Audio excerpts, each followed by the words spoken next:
क्या आप जानते हैं कि रामायण में केवल भगवान राम ही अवतार नहीं थे, बल्कि उनके साथ जन्मे उनके तीनों भाई भी साधारण मानव नहीं थे। वे थे धर्म की रक्षा के लिए धरती पर उतरी हुई दिव्य शक्तियां।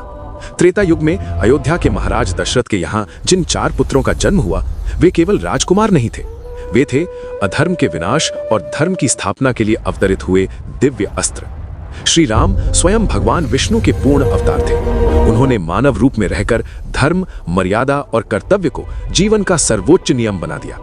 इसी कारण समस्त युगों में वे मर्यादा पुरुषोत्तम कहलाए। लक्ष्मण भगवान विष्णु के शेषनाग के अवतार थे, और जैसे शेषनाग अनंत काल तक विष्णु को धारण करते हैं, वैसे ही लक्ष्मण ने अपना पूरा जीवन, अपनी शक्ति और अपनी सांसें तक श्री राम की सेवा और रक्षा में अर्पित कर दी।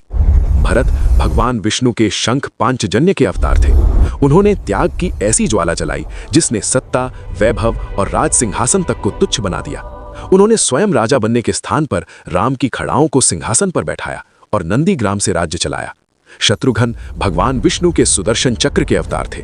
वे थे अधर्म पर अंतिम प्रहार का प्रतीक। उन्होंने अधर्मी लवणासुर का संहार कर यह सिद्ध कर दिया कि जहां धर्म होता है, वहां दंड भी उतना ही आवश्यक होता है। इस प्रकार रामायण हमें सिखाती है कि राम धर्म है, लक्ष्मण सेवा है, भरत त्याग है और शत्रुघ्न न्याय है।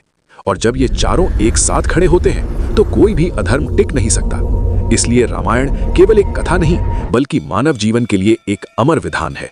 जय श्री राम।